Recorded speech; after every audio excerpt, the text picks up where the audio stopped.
চীনের উপহার ৫ লাখ করোনা টিকা ঢাকায় পৌঁছেছে। বিমানবন্দর থেকে নেওয়া হয়েছে তেজগাঁও ইপিআই সেন্টারে।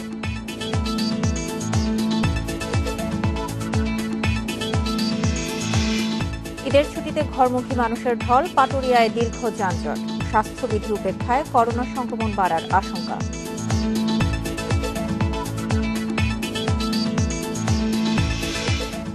ঈদের পর করোনার তৃতীয় ঢেউয়ের আশঙ্কা বিশেষজ্ঞদের। ভারতীয় ধরন ছড়ানো ঠেকাতে সতর্ক হওয়ার তাগিদ।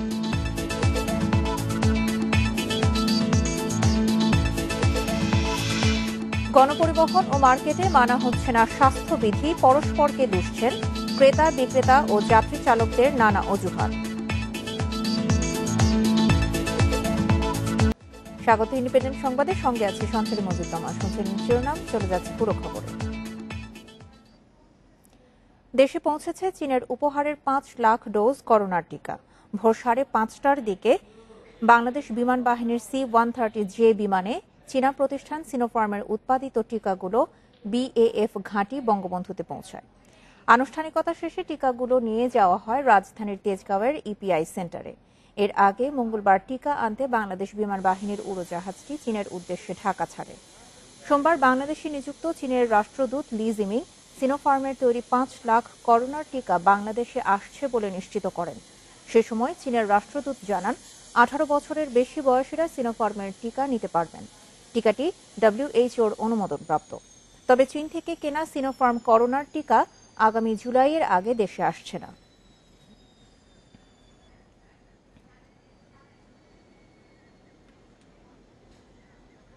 বন্ধুত্বপূর্ণ সম্পর্কের প্রেক্ষিতে চীন সরকার আমাদেরকে ৫ লক্ষ ডোজ ভ্যাকসিন দিয়েছে, যেটা বাংলাদেশ সরকারের নির্দেশে আমরা গতকাল সকালে গিয়েছিলাম চায়নাতে এবং গতকাল রাত্রে আমরা চায়না থেকে রওনা দিয়েছি এই ভ্যাকসিনগুলো নিয়ে। এটা বাংলাদেশের মানুষের উপহার হিসেবে চীন সরকার দিয়েছে। চীনের উপহারের টিকা নিয়ে আরো জানাতে রাজধানীর তেজগাঁও থেকে যোগ দিচ্ছেন সহকর্মী মাহমুদুল হাসান। মাহমুদুল, এই ৫ লাখ ডোজ করোনার টিকা কারা কারা পাবে এবং কবে থেকে এর বিতরণ করা শুরু হবে?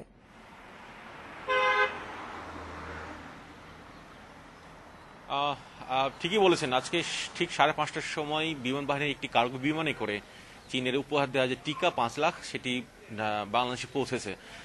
ঠিক আমি ইপিআই স্টোরের সামনে আছি। ইপিআই স্টোরের সামনে পুলিশের যারা কর্মকর্তা আছেন এবং পুলিশের সদস্যরা আছে এবং ইপিআই সহ ঔষধ প্রশাসন অধিদপ্তরের কর্মকর্তারা আছেন, তারাই বুঝে নেবেন। এখন রাস্তায় আছেন সেই টিকা ইপিআই স্টোরে কিছুক্ষণ মধ্যেই চলে আসবে। আর যে কথাটি বলছিলেন যে কারা কারা এই টিকা পাবে বা কিভাবে দেওয়া হবে, তার আগে বলে নিতে চাই যে যখন বাংলাদেশে এই টিকা জরুরি ভিত্তিতে অনুমোদন দেওয়া হয় ব্যবহার করার জন্য, সেই সময় ঔষধ প্রশাসন অধিদপ্তর বলেছিল যে এই টিকা ব্যবহারের আগে ১,০০০ জনকে পরীক্ষামূলকভাবে টিকাটি মানুষের শরীরে প্রবেশ করানো হবে বা দেওয়া হবে। অর্থাৎ ১,০০০ জনকে দেওয়ার পর যদি এর কোনো সাইড ইফেক্ট বা বড় ধরনের কোনো সমস্যা না হয়, সেই ক্ষেত্রে গণটিকার যেভাবে এর আগে অক্সফোর্ড অ্যাস্ট্রাজেনেকা টিকা দেওয়া হচ্ছে ঠিক সেভাবে দেওয়া হবে। এছাড়া স্বাস্থ্য অধিদপ্তর থেকে যদি বলা হয়েছে যে যারা রেজিস্ট্রেশন করেছে, অর্থাৎ টিকার জন্য যারা আবেদন করেছে কিন্তু এখন পর্যন্ত যারা প্রথম ডোজই পায়নি, তাদেরকে এই টিকা দেয়া হবে বলে স্বাস্থ্য অধিদপ্তর থেকে জানানো হয়েছে। আপনি নিশ্চয় জানেন যে টিকা বাংলাদেশে ১৩ কোটি মানুষকে টিকা দেওয়ার জন্য স্বাস্থ্য মন্ত্রণালয় বা স্বাস্থ্য অধিদপ্তর তারা সেই ধরনের সিদ্ধান্ত নিয়ে আছে, কিন্তু এখন পর্যন্ত ৯২ লক্ষ মানুষকে টিকা দেওয়া হয়েছে। সেই জায়গা থেকে এই যে ৫ লাখ টিকা আসলো, এই ৫ লাখ টিকার মধ্যে প্রায় ২.৫ লক্ষ মানুষকে কিন্তু টিকা দেওয়া যাবে বলেই স্বাস্থ্য অধিদপ্তর জানিয়েছে। একই সঙ্গে এই টিকার যে কথা বলতে চাই, সেক্ষেত্রে এই টিকা কিন্তু অক্সফোর্ড অ্যাস্ট্রাজেনেকার যে তাপমাত্রায় সংরক্ষণ করতে হয়, সেই তাপমাত্রায় কিন্তু এই টিকাও ২ থেকে ৮ ডিগ্রি সেলসিয়াস তাপমাত্রায় কিন্তু এই টিকা সংরক্ষণ করা যায়। এবং একই সঙ্গে এই টিকা ২৮ দিনের পর দ্বিতীয় ডোজ দেয়া যাবে বলে এখানকার যারা কর্মকর্তা আছেন তারা জানিয়েছেন। একই সঙ্গে যে কথাটি বলতে চাই যে টিকা উৎপাদনকারী যে সংস্থাটি আছে কিংবা যে প্রতিষ্ঠানটি আছে, সেই প্রতিষ্ঠান জানিয়েছে যে এই টিকার কার্যকারিতা প্রায় ৭৯%। এবং আপনি নিশ্চয় জানেন যে সারা বিশ্বে এই টিকার কার্যক্রম চলছে। বাংলাদেশে শুরু হয়েছে, তবে বাংলাদেশে প্রথম ডোজ দেওয়ার পর দ্বিতীয় ডোজ দেওয়া হচ্ছে। একই সঙ্গে প্রথম ডোজ টিকার ঘাটতির কারণে সেটি বন্ধ আছে। তবে এই যে 5 লাখ টিকা আসলো, নতুন করে প্রায় 2.5 লক্ষ মানুষকে টিকা দেয়া যাবে। একই সঙ্গে আপনি নিশ্চয়ই জানেন যে আজকে যে টিকা বাংলাদেশে এসেছে, তবে সেটি আনুষ্ঠানিকভাবে এখন কিন্তু হস্তান্তর হয়নি। আর ঠিক 11:15টার সময় পররাষ্ট্র মন্ত্রণালয়কে সেই টিকা আনুষ্ঠানিকভাবে বুঝিয়ে দেওয়া হবে বলে আমরা জানতে পেরেছি। তো এই ছিল সর্বশেষ তেজগাঁও থেকে ইপিআই সেন্টারের সামনে থেকে জানাচ্ছিলেন সহকর্মী মাহমুদুল হাসান। ঈদের ছুটি শুরুর আগে রাজধানী ছাড়ছে মানুষ। সকাল থেকেই গাবতলী, আব্দুল্লাপুর সহ বাস টার্মিনালে রয়েছে বাড়ি ফেরা মানুষের ভিড়। আন্তজেলা বাস বন্ধ থাকায় private car, microbus, motorcycle, CNG, অটোরিকশায় ভেঙে ভেঙে গন্তব্যে যাচ্ছেন তারা। তবে এই জন্য গুনতে হচ্ছে কয়েক গুণ বেশি ভাড়া। অনেকে পায়ে হেঁটেও পার হচ্ছেন ঢাকার সীমানা। বন্ধ দূরপাল্লার বাস, তাতে কি? প্রিয়জনের সাথে ঈদ উদযাপনে যে কোনো মূল্যে যেতে হবে গ্রামের বাড়ি। তাই জীবনের ঝুঁকি নিয়ে এভাবেই ট্রাকে করে রাজধানী ছাড়ছেন অনেকে। করোনার কারণে দূরপাল্লার বাস বন্ধ থাকায় গন্তব্যে যেতে যাত্রীরা বেছে নিচ্ছেন autorickshaw, CNG, motorcycle, private car ও মাইক্রোবাস। ভেঙে ভেঙে যাওয়ায় গুনতে হচ্ছে কয়েক গুণ বাড়তি ভাড়া। শিমুলিয়া পাটুরিয়া ঘাটে পৌঁছাতে পারলে ফেরি পার হয়ে গন্তব্যে যেতে পারবেন বলে আশা তাদের। কষ্ট তো হবে, এখন কষ্ট হলে তো কিছু করার নেই, বাড়িতে আব্বা মা আছে, ঈদ তো করা লাগবে।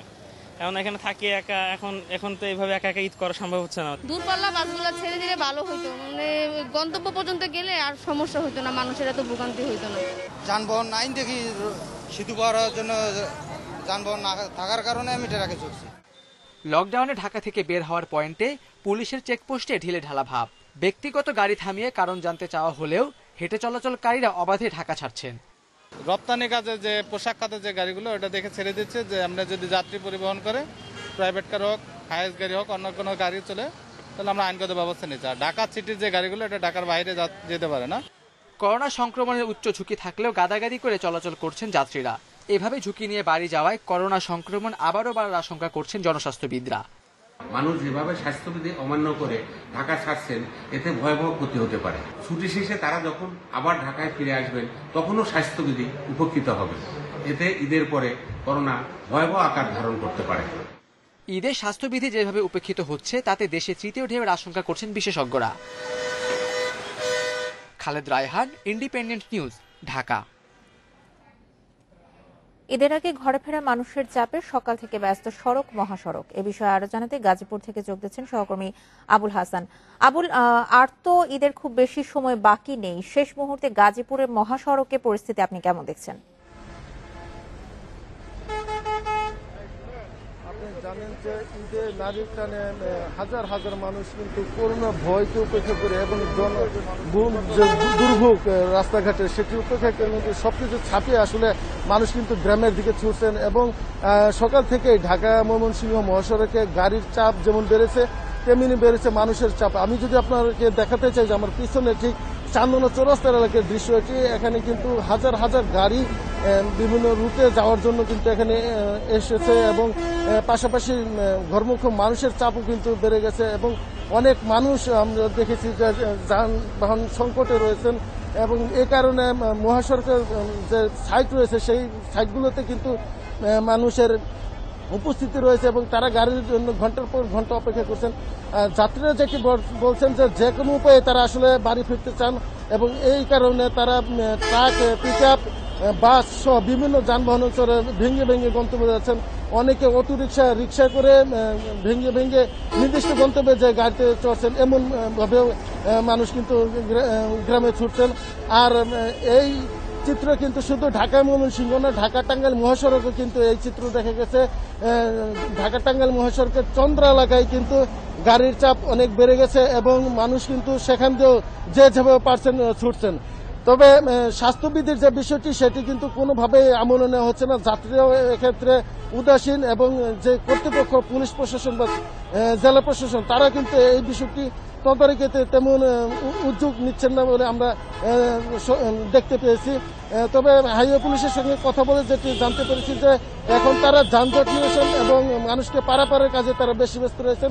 আপনি জানেন যে ঢাকা ময়মনসিংহ মহাসড়কের বিআরটি প্রকল্পের কাজ চলছে এবং এই কাজ চলমান থাকার কারণে ঢাকা ময়মনসিংহ মহাসড়কের টঙ্গী থেকে চান্দনা চৌরাস্তা পর্যন্ত কিন্তু যে মহাসড়কটি রয়েছে সেখানে গতকালের বৃষ্টির কারণে কর্দমাক্ত পরিবেশ রয়েছে এবং ছোট বড় গর্ত রয়েছে, যার কারণে এখান দিয়ে কিন্তু স্বাভাবিক গতিতে গাড়ি চলছে না, ফলে এখানে এই মহাসড়কে থেমে থেমে যানজটের সৃষ্টি হয়েছে।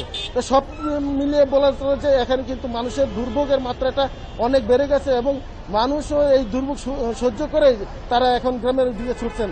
তো এই ছিল ঢাকা গাজীপুর মহাসড়কের পরিস্থিতি জানাচ্ছিলেন সহকর্মী আবুল হাসান। ফেরির সংখ্যা বাড়ানোয় মুন্সিগঞ্জের শিমুলিয়া ও মানিকগঞ্জের পাটুরিয়া ঘাটে আর দুর্ভোগ পোহাতে হচ্ছে না যাত্রীদের। ভিড় থাকলেও দীর্ঘ সময় আর অপেক্ষা করতে হচ্ছে না। রোদ বৃষ্টি করোনার ঝুঁকি উপেক্ষা করেই বাড়ির পথে ছুটছে মানুষ। যেন মানুষের স্রোত, গাড়ির বদলে রাস্তা এখন মানুষের দখলে। শেকড়ের টানে বাড়ির পথে ছুটছে মানুষ। দূরপাল্লার বাস বন্ধ থাকলেও ছোট যানবাহনে গন্তব্যের পথ ধরেছেন অনেকে। বাড়তি ভাড়ার সঙ্গে যাত্রাপথে ভোগান্তিও কম হতে হচ্ছে না। জায়গায় জায়গায় থামতে হচ্ছে চেকপোস্টে। করোনা সংক্রমণের ঝুঁকিও রুখতে পারেনি ঘরমুখ মানুষকে। কেরানীগঞ্জ থেকে আসছি, ঢাকা থেকে ট্রলার দিয়ে, ওইখান থেকে মুন্সিগঞ্জ পুলিশ ফাঁড়িতে আমাদেরকে আটকে রাখছে 1-1.5 ঘন্টা। তারপরে ওইখান থেকে আমাদের বাইর করে দিছে, তারপরে আমরা এখান দিয়ে গাড়িতে আসছি। জানি এটা রিস্ক, এটা উচিত হয় না, তারপরে নারীর টানে আপনারাই তো বলেন বাড়ি ঠিক মতো আসা যায় না, পুলিশে চেক করে, পুলিশ গাড়ি নামাই দেয়, গাড়ি ঘুরিয়েই আসা লাগে, বিভিন্ন রকমের ঝামেলা হয়। শিমুলিয়া পাটুরিয়া ঘাটে ভিড় ঠেলে যে যেভাবে পারছেন জায়গা করে নিচ্ছেন ফেরিতে। উত্তরাঞ্চল তারপরে চট্টগ্রাম তারা কিন্তু ইজিলি চলে যাচ্ছে, এনিহাও চলে যাচ্ছে। শুধুমাত্র আমাদের এই সাউথ বাংলাটা আমরা এটাতে সাফারিং করতেছি। এখানে 70 টাকা ভাড়া, সেই জায়গায় ভাড়া আছে 800 টাকা। সেনাবাহিনী নামায় যদি বন্ধ করে দিত, একবার বন্ধ করে দিত। এখন লোকজনও যাইতে যেতেছে, মানুষের অনেক হয়রানি হইতেছে, অনেকটা কষ্ট ক্লাস করে এখন যাইতেছি। মঙ্গলবার থেকেই 2 ঘাটের অধিকাংশ ফেরি চালু করে দেওয়া হয়েছে। এতে ঘাটে উপচে পড়া ভিড় থাকলেও যাত্রীদের দীর্ঘ অপেক্ষায় থাকতে হচ্ছে না।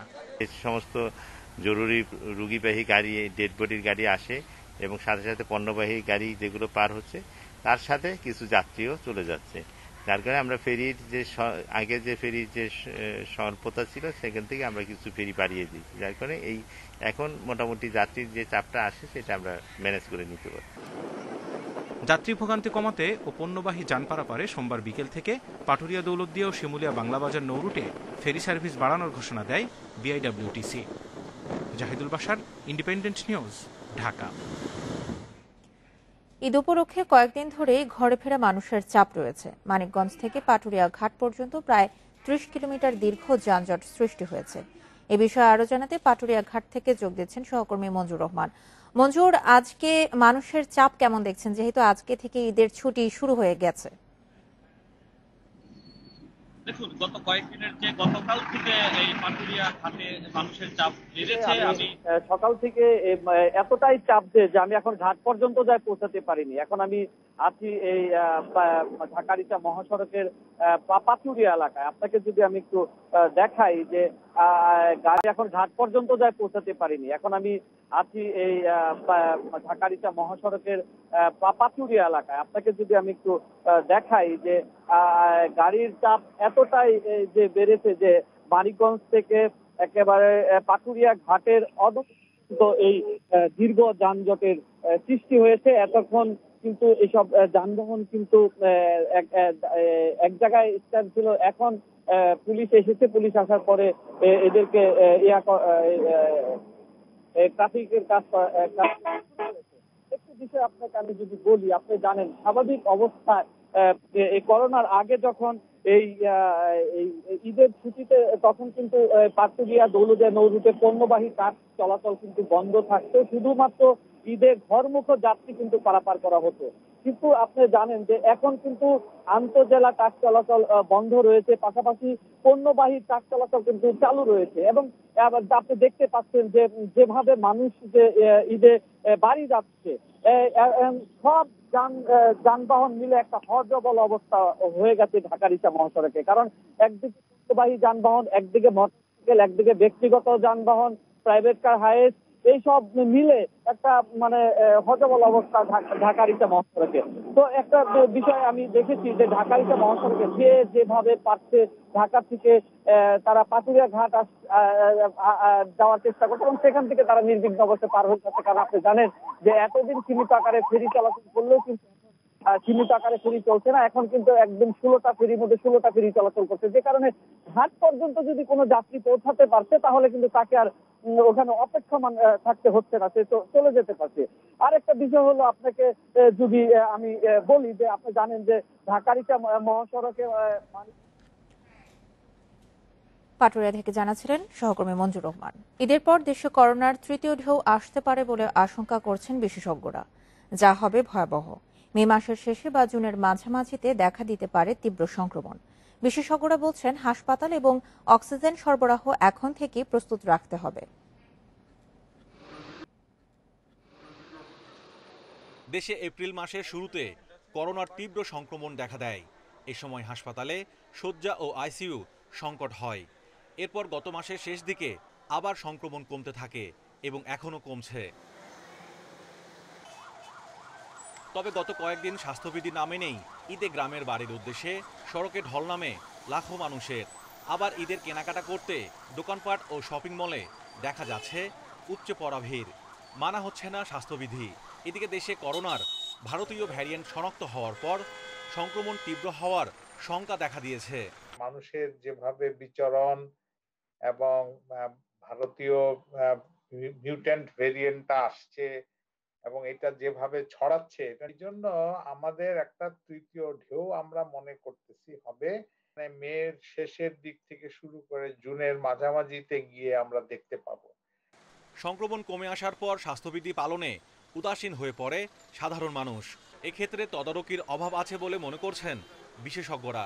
প্রশাসন আরো তদারকি করা উচিত ছিল সমন্বিতভাবে, যে ঈদ আসলে এই ঘটনাগুলো ঘটবে তাহলে আমরা ঘাট পর্যন্ত যেতে দেব কেন, আগেই আটকানো দরকার ছিল, অথবা কারফিউ দেবেন কিনা। ভারতে নতুন ভ্যারিয়েন্টের কারণে প্রতিদিন হাজারো মানুষ মারা যাচ্ছে। সেখানে হাসপাতালগুলোতে দেখা দিয়েছে অক্সিজেন সংকট। বিশেষজ্ঞরা বলছেন ভারতের কথা মাথায় রেখে দেশে হাসপাতালগুলো প্রস্তুত করতে হবে। লকডাউন তো সবসময় সারা জীবনের স্থায়ী বন্দোবস্ত নয়, কিন্তু আমাদেরকে করোনা যতদিন পর্যন্ত নিয়ন্ত্রিত না হবে ততদিন পর্যন্ত আমরা যেন স্বাস্থ্যবিধি মানি। ইন্ডিয়ার সঙ্গে যে সংলগ্ন যেসব ডিস্ট্রিক্ট আছে সেই সব ডিস্ট্রিক্ট গুলাতে আমাদের হাসপাতালগুলো রেডি করা উচিত, মানে অক্সিজেনের পর্যাপ্ত পরিমাণের ব্যবস্থা করা উচিত। স্বাস্থ্যবিধি মানাতে আবারও কঠোর হওয়ার পরামর্শ দিয়েছেন বিশেষজ্ঞরা। Mahmudul Hasan, independent news, Dhaka. করোনার ভারতীয় ধরন ছড়ানো ঠেকাতে সতর্ক হওয়ার তাগিদ বিশেষজ্ঞ চিকিৎসকদের। এটি মোকাবেলায় ভারত ফেরতদের বাধ্যতামূলক কোয়ারেন্টাইন নিশ্চিত সহ বেশ কিছু পরামর্শও দিয়েছেন তারা। বলছেন এখনই প্রতিরোধের ব্যবস্থা না নিলে পরিস্থিতি চলে যেতে পারে নিয়ন্ত্রণের বাইরে। ভারতের মহারাষ্ট্র, দিল্লি, কর্ণাটক, কেরালা, পাঞ্জাব, উত্তরপ্রদেশের পর এবার করোনা সংক্রমণ ও মৃত্যু বাড়ছে আসাম, পশ্চিমবঙ্গ, উড়িষ্যা সহ পূর্বের 5 রাজ্যে। ভারতের ভ্যারিয়েন্ট শনাক্ত হয়েছে দেশেও। যশোরে কোয়ারেন্টিনে থাকা ভারত ফেরত 4 জনের দেহে শনাক্ত হয় এ ধরন। এটি নিয়ন্ত্রণে তাই এখনই সতর্ক হতে বলছেন বিশেষজ্ঞরা। প্রতিদিন প্রায় 4000 মতো লোক মারা যাচ্ছে। ভাইরাসের রূপ পরিবর্তন হয়ে খুব একটা অ্যাগ্রেসিভ ভাইরাস বা ভিরুলেন্ট ভাইরাস আসছে বলেই সেটা হচ্ছে। এবং এটাকে বলা হচ্ছে ইন্ডিয়ান স্ট্রেন, যেটাকে বলা হচ্ছে ডাবল মিউটেন্ট স্ট্রেন বলছে, আবার ট্রিপল মিউটেশন ওদের দেশে আসছে। এবং ইন্ডিয়ান ভ্যারিয়েন্টের যে একটা নতুন একটা ভ্যারিয়েন্ট, সেটা অলরেডি ইউকেতে পাওয়া গেছে এবং ইউকে অলরেডি ডিক্লেয়ার করেছে যে ইন্ডিয়ান ভ্যারিয়েন্টটা হলো ভ্যারিয়েন্ট অফ কনসার্ন। ভাইরাসের জেনেটিক মিউটেশনের কারণে তৈরি হয় নানা ভ্যারিয়েন্ট।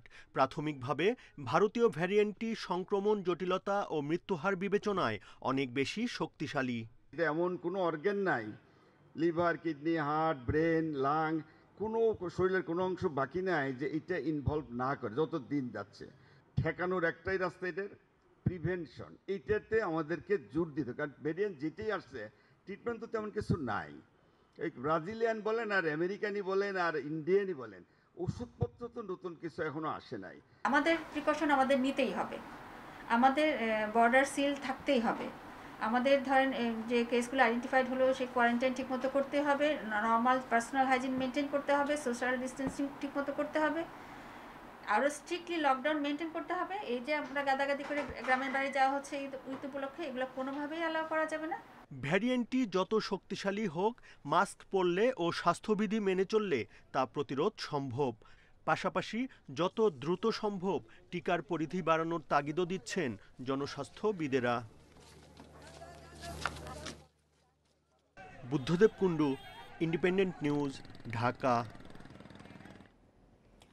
করোনা মহামারীর মধ্যেও জমে উঠেছে ঈদ কেনাকাটা। রাজধানীর বিভিন্ন বিপণী বিতান কিংবা ফুটপাতেও ক্রেতার উপচে পড়া ভিড়। বিক্রি ভালো, তবে কেউ মানছেন না করোনার স্বাস্থ্যবিধি। করোনা সংক্রমণ বাড়ার শঙ্কা, সরকারি নানা বিধিনিষেধ কিংবা বিশেষজ্ঞদের সতর্ক বার্তা, কোনো কিছুই কাজে আসছে না।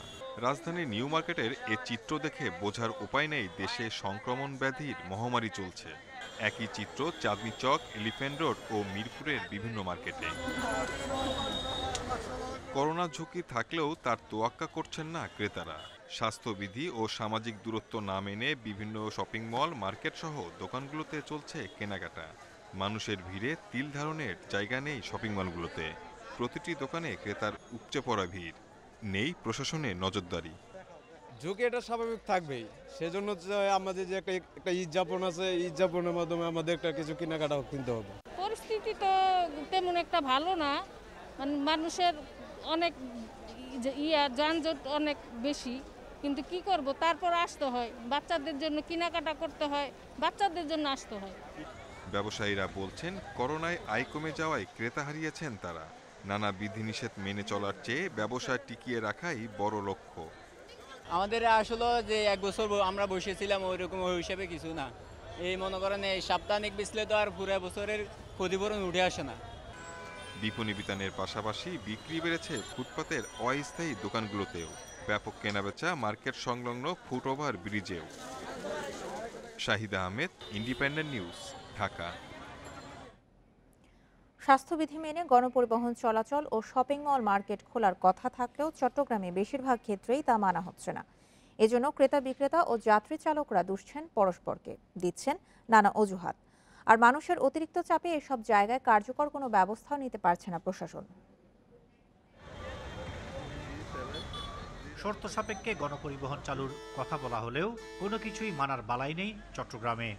এমনকি চালক হেল্পারের মুখে নেই মাস্ক, উদাসীন যাত্রীরাও।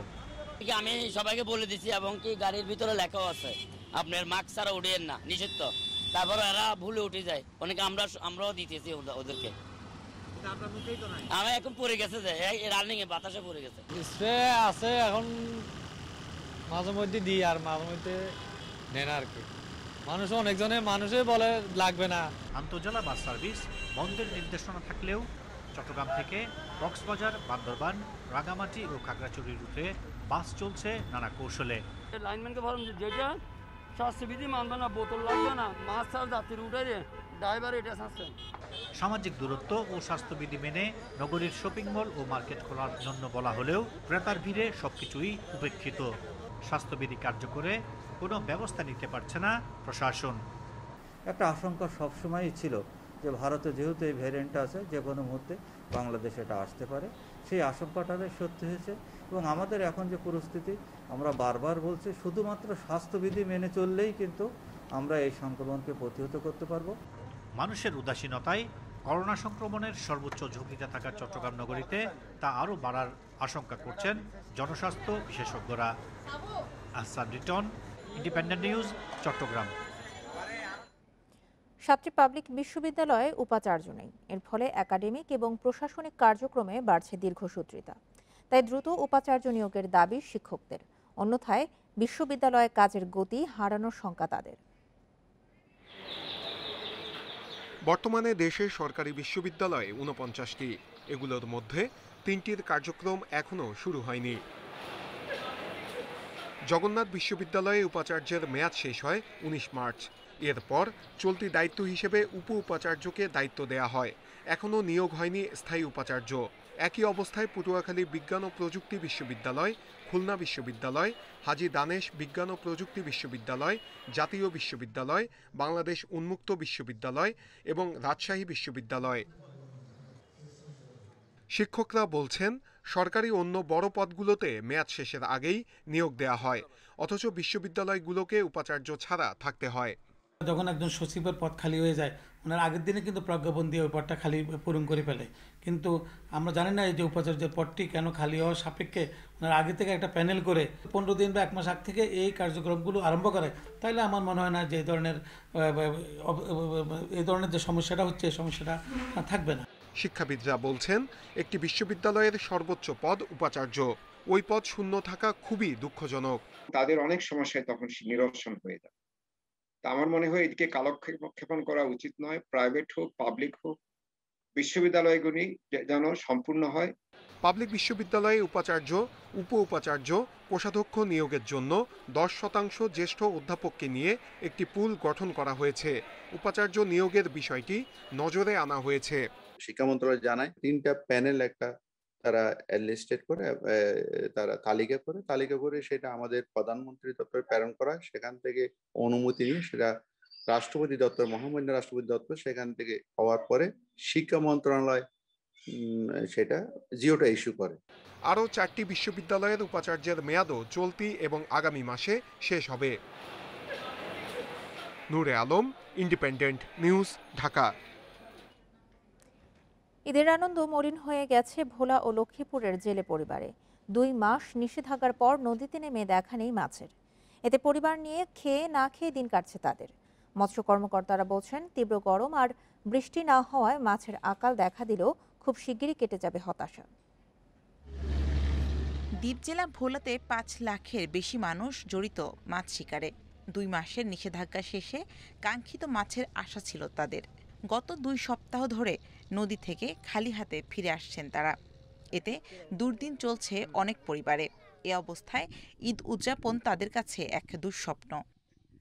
একাতে ছিল করোনা, উপরেও কাজ কাম নাই। আমরা বউ ভোলা একটু জামা কাপড় তো দূরের কথা, ওটা শ্যামাই কিনা দেবো যে এই লাইন আমার কাছে নাই। ভোলাতে শুধু আমি না, আমার মতো আরও 5-6 লাখ জেলে আছে নদীতে মাছ ধরে, কিন্তু মাছ ধরতে পারেন এই বছর মাছ নাই, আমরা কোনো ঈদ করতে পারবো না। খেয়ে না খেয়ে অনেকের দিন কাটলেও এসব মানুষের জন্য ঈদ উদযাপনে আসার কথা শোনাতে পারেননি এই মৎস্য কর্মকর্তা। আমরা আশা করছি এই করোনাকালীন সময় যেহেতু নদীতে মাছ ধরা শুরু হয়েছে এবং সরকার থেকে যে সহায়তা দেওয়া হয়েছে এর মাধ্যমে আমাদের জেলেরা ভালো করে ঈদ উদযাপন করতে পারছে। লক্ষ্মীপুরের অর্ধলক্ষাধিক জেলে নিষেধাজ্ঞার পরই নেমেছেন মাছ শিকারে। রাত দিন নদীতে জাল ফেলেও দেখা নেই মাছের। এতে সংসার চালানোই কঠিন হয়েছে তাদের। জেলে ব্যবসা বাণিজ্য করে মাছ টাছ পাই না, মনে করে নিজের এবছর ফলান লিয়া পুরো কষ্টের ভিতরে আছি। কাটে আইলে আরো দেন অভিযান দেন হয়েছে, ওখানে আরো দেন হইতেছি, সামনে আইতেছি ঈদ বাদ, ঈদ আইতেছে, কি করবো মানুষে এই চিন্তা করতেছি। তীব্র গরম ও আবহাওয়ার বৈরী আচরণে গভীর সমুদ্রে চলে গেছে ইলিশ। তবে বৃষ্টি নামলেই মাছের দেখা মিলবে বলে জানালেন মৎস্য কর্মকর্তা। নদীতে মাছ আছে ঠিকই আছে, কিন্তু এটা পরিবেশগত কারণেই জুন জুলাই মাসে সবসময় মাছের পরিমাণটা কম থাকবে। তবে আমরা আশা করতেছি জুলাইয়ের লাস্টের দিক থেকে আবার মাছগুলো যথাযথ ধরা পড়বে। পরিবার নিয়ে ঈদ উদযাপনে অংশীদার হতে সহায়তা চেয়েছেন এসব জেলেরা। Shamima Rahman, independent news desk. রাজধানীর সোহরাওয়ার্দী উদ্যানে আপাতত গাছ কাটা বন্ধ থাকবে। সংশ্লিষ্টদের সঙ্গে কথা বলে পরবর্তী সিদ্ধান্ত নেওয়া হবে বলে জানিয়েছেন মুক্তিযুদ্ধ বিষয়ক মন্ত্রী আকম মোজাম্মেল হক। সচিবালয়ে আজ এক সংবাদ সম্মেলনে একথা জানান তিনি। এখন পর্যন্ত কেটে ফেলা 50টির মধ্যে কোনো দুষ্প্রাপ্য গাছ আছে কিনা তা যাচাই করে ব্যবস্থা নেওয়া হবে। ঐতিহাসিক সোহরাওয়ার্দী উদ্যানে স্বাধীনতা স্তম্ভ নির্মাণ ৩য় পর্যায় প্রকল্পের আওতায় নির্মাণ করা হচ্ছে বেশ কিছু স্থাপনা। ফুডকোর্ট, হাঁটার পথ, কার পার্কিং, ভাস্কর্য সহ বিভিন্ন অবকাঠামো তৈরি করতে এরই মধ্যে কাটা পড়েছে 50টি গাছ, যার মধ্যে বেশ কিছু পুরনো গাছও রয়েছে।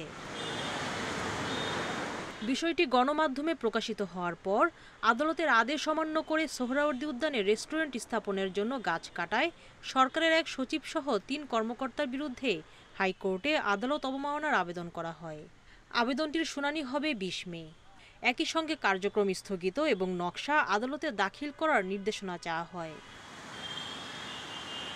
এ বিষয়ে এক সংবাদ সম্মেলনে মুক্তিযুদ্ধ বিষয়ক মন্ত্রী জানান, সোহরাওয়ার্দী উদ্যানের গাছ কাটা আপাতত বন্ধ থাকবে। প্রয়োজনে নকশারও পরিবর্তন করা হতে পারে। বিজ্ঞজনদের, বিভিন্ন স্টেক হোল্ডারদের আলোচনা করে এটাকে কিভাবে সমৃদ্ধ করা যায়, আরো উন্নত করা যায়, কিভাবে এর অবনতির দিকে যাব না, আমরা তো ভালোর দিকে সেখানে যা যা করণীয় তাই করবে। গাছ তো কাটাটা আমাদের উদ্দেশ্য না, এই মুহূর্তে তো আর গাছ কাটা হবে না। এক প্রশ্নের জবাবে মন্ত্রী বলেন, যদি ওয়াকওয়ে নির্মাণের জন্য গাছ কাটা হয়ে থাকে সেটি যাচাই করে ব্যবস্থা নেওয়া হবে। শুধুমাত্র ওয়াকওয়ের জন্য কাটা হয়ে থাকে, যেটা হয়তো একটু এড়িয়ে গেলে হতো, এরকম যদি হয়ে থাকে নিশ্চয়ই তাদের বিরুদ্ধে আমরা ব্যবস্থা নেব। কেন তারা এত অসাবধান ছিল। এদিকে সোহরাওয়ার্দী উদ্যানের গাছ আপাতত না কাটতে নির্দেশ দিয়েছে হাইকোর্ট।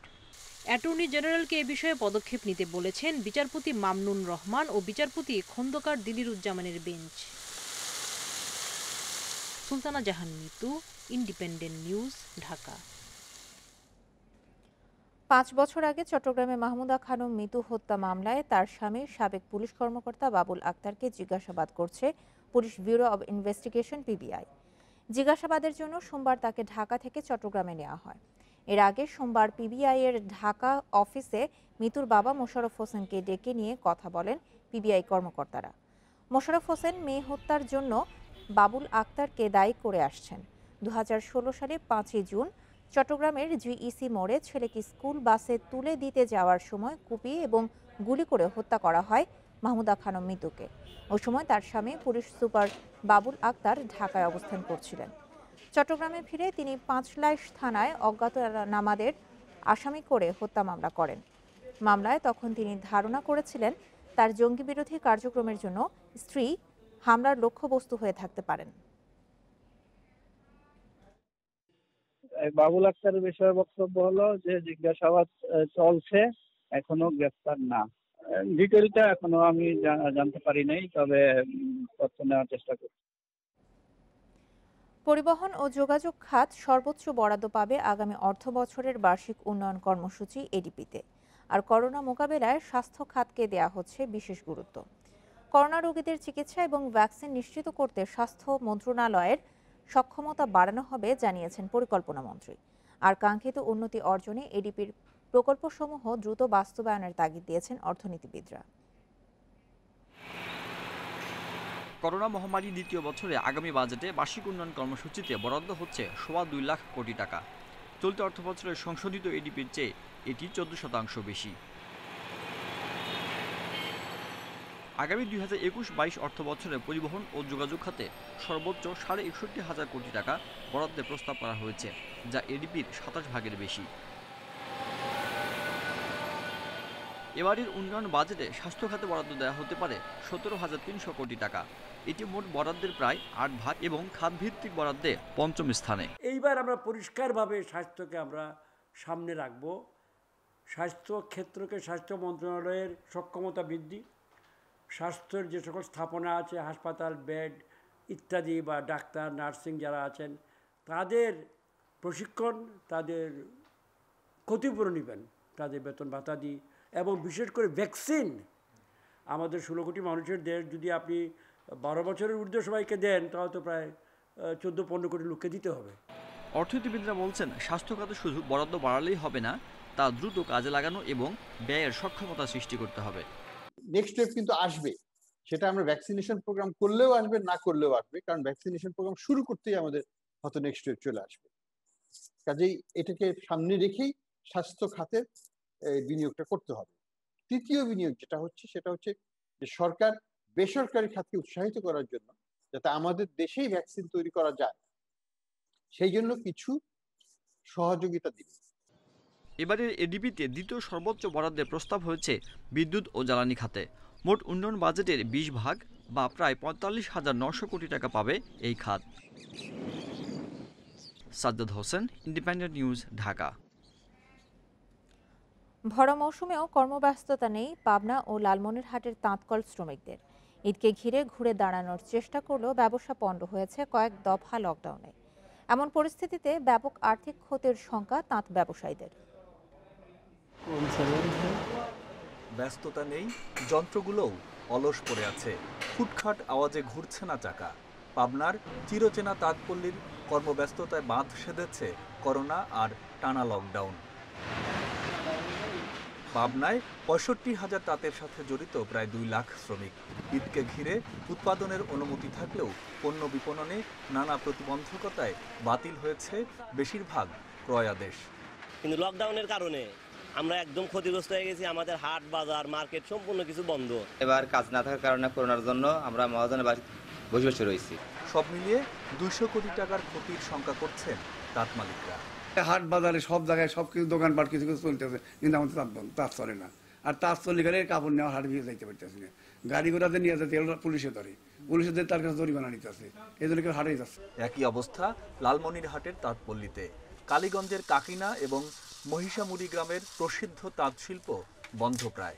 ঈদকে সামনে রেখে নেই ক্রেতা ও পাইকারদের আনাগোনা। হাতে গোনা কয়েকজন কাজ করলেও মিলছে না ন্যায্য মজুরি। এই করোনা আসার পর থেকে আমরা কোনো অর্ডার পাইনি, গত ঈদেও পাইনি, এই ঈদেও আমরা কোনো অর্ডার পাচ্ছি। অবশ্য তাঁতিদের প্রণোদনার জন্য সুপারিশ করা হয়েছে বলে জানালেন এই কর্মকর্তা। বিভিন্ন ব্যাংকের মাধ্যমে আমরা ঋণ বিতরণ করেছি এবং 427 জনকে আমরা বিভিন্ন ব্যাংকে প্রণোদনার জন্য আমরা সুপারিশ করেছি। অন্যান্যগুলি যারা এখনো পায়নি তাদের কার্যক্রমগুলি এখনো অব্যাহত রয়েছে। এমন পরিস্থিতিতে সরকারি সহায়তার দাবি তাঁত শিল্পের সাথে জড়িতদের। Mamunur Rashid, independent news desk. দেশের ইতিহাসে নতুন অধ্যায়ের সূচনা। প্রথমবারের মতো দেশের মাটিতে চলল স্বপ্নের মেট্রো রেল। সব ধরনের বিচার বিশ্লেষণ ও পরীক্ষামূলক চলাচলের পর নগরবাসীর জন্য উন্মুক্ত হবে মেট্রো রেল। আশা করা হচ্ছে 6 মাসের মধ্যে মেট্রো রেলে ভ্রমণের সুযোগ পাবেন রাজধানীবাসী। সাইরেন বাজিয়ে যাত্রা শুরু মেট্রো রেলের, যদিও আনুষ্ঠানিকভাবে নয় সাধারণ যাত্রীদের জন্য। মেট্রো রেলের বগি লাইনে স্থাপনের পর প্রথমবারের মতো উত্তরার দিয়াবাড়ি ডিপোতে চালিয়ে দেখা হয়। লাল সবুজ রঙের মেট্রো রেলের বগি ঘুরে দেখেন জাপানের রাষ্ট্রদূত। অনুষ্ঠানে যোগ দিয়ে জানান, সবসময় বাংলাদেশের উন্নয়ন সহযোগী হয়ে থাকবে জাপান। হোলি আর্টিজান হামলা এবং করোনার কারণে কাজ অনেকটা বাধাগ্রস্ত হলেও দ্রুত পুরো কাজ শেষ করার প্রত্যাশা রাষ্ট্রদূত ও জাইকার প্রতিনিধিদের। হোলি আর্টিজেনে হামলা ও করোনার কারণে মেট্রো রেল প্রজেক্ট নানা প্রতিকূল পরিস্থিতি পার করেছে। তবে খুব দ্রুত জাপানি প্রযুক্তির লাল সবুজের ট্রেন ঢাকায় চলাচল শুরু করবে, যা কিনা পুরো ঢাকা শহরের চেহারা বদলে দেবে।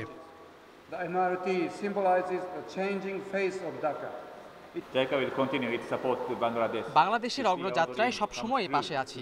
আগামীতে এই অংশীদারিত্বের ধারা অব্যাহত থাকবে। বন্ধুত্বপূর্ণ এই দুই দেশ আগামী 2022 সালে তাদের দ্বিপাক্ষিক সম্পর্কের 50 বছর উদযাপন করতে যাচ্ছে। ট্রেনটি ডিপোর বাইরে উড়ালপথে তোলা হবে আগস্ট মাসে। তারপর 2 ধাপের পরীক্ষা নিরীক্ষা, এরপর পূর্ণাঙ্গ পরীক্ষামূলক চলাচল। আগস্ট 2021 সালের মধ্যে ভায়াডাক্টের উপরে মেইন লাইনে পারফরমেন্স টেস্ট শুরু করা হবে। ভায়াডাক্টের উপর পারফরমেন্স টেস্ট সম্পন্ন হওয়ার পর ইন্টিগ্রেটেড টেস্ট করা হবে। ইন্টিগ্রেটেড টেস্ট সম্পন্ন হওয়ার পর ট্রেনের ট্রায়াল রান শুরু হবে। দ্বিতীয় সেটে আরও 6টি কোচ মংলা বন্দরে পৌঁছেছে। তৃতীয় চতুর্থ সেট চলতি বছরে আগস্ট এবং পঞ্চম সেট সেপ্টেম্বরের মধ্যে বাংলাদেশে আসবে। অবশিষ্ট সেটগুলো পর্যায়ক্রমে বাংলাদেশে পৌঁছবে। মোট 24 সেট ট্রেন দিয়ে পরিচালনা করা হবে মেট্রো রেল লাইন 6। প্রতিটি সেটে 6টি বগির মধ্যে 2টিতে থাকবে ইঞ্জিন, আর বাকি 4টিতে সর্বোচ্চ 1738 জন যাত্রী পরিবহন করতে পারবে। ট্রেন চলাচলের জন্য লাগবে 1500 ভোল্ট। বন ইবনে কামাল, ইন্ডিপেন্ডেন্ট নিউজ, ঢাকা। সৌদি আরব সহ মধ্যপ্রাচ্যের দেশগুলোতে দেখা যায়নি পবিত্র শাওয়াল মাসের চাঁদ। এতে সেখানে ঈদ হবে বৃহস্পতিবার। সৌদি আরবের চাঁদ দেখা কমিটির বরাত দিয়ে মধ্যপ্রাচ্য ভিত্তিক সংবাদ মাধ্যম গালফ নিউজ এই খবর নিশ্চিত করেছে। সে অনুযায়ী দেশটিতে এবার 30টি রোজা পালন করা হবে। এর আগে পবিত্র শাওয়াল মাসের চাঁদ দেখা যায়নি বলে ঘোষণা দেয় ইন্দোনেশিয়া ও মালয়েশিয়ায়। এই দেশ দুটিতেও ঈদ উদযাপন হবে বৃহস্পতিবার।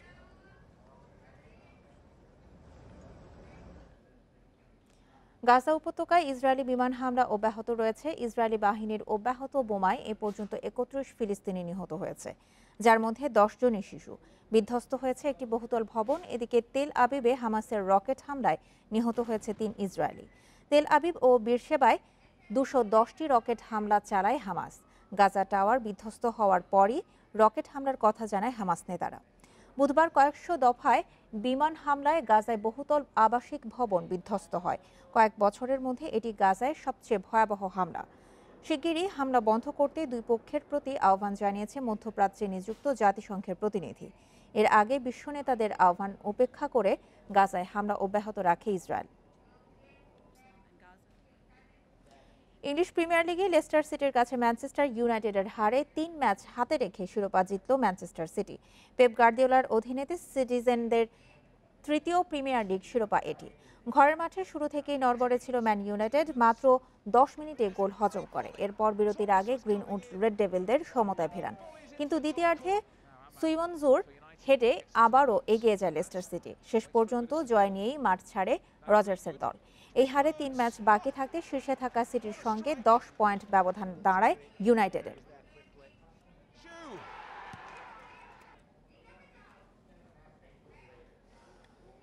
সংবাদ শেষ করার আগে শিরোনামগুলো জানিয়ে দিচ্ছি আরেকবার।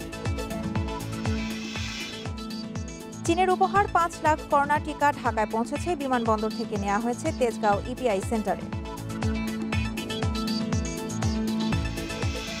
ঈদের ছুটিতে ঘরমুখী মানুষের ঢল, পাটুরিয়ায় দীর্ঘ যানজট। স্বাস্থ্যবিধি উপেক্ষায় করোনা সংক্রমণ বাড়ার আশঙ্কা। ঈদের পর করোনার তৃতীয় ঢেউয়ের আশঙ্কা বিশেষজ্ঞদের। ভারতীয় ধরন ছড়ানো ঠেকাতে সতর্ক হওয়ার তাগিদ। গণপরিবহন ও মার্কেটে মানা হচ্ছে না স্বাস্থ্যবিধি, পরস্পরকে দুষছেন ক্রেতা বিক্রেতা ও যাত্রী চালকদের নানা অজুহাত। আর এই ছিল এখনকার মতো ইন্ডিপেন্ডেন্ট সংবাদে। ইন্ডিপেন্ডেন্ট টেলিভিশনের সব খবর আরও বিস্তারিত জানতে চোখ রাখুন ফেসবুক, ইউটিউব এবং টুইটারে। ধন্যবাদ সবাইকে।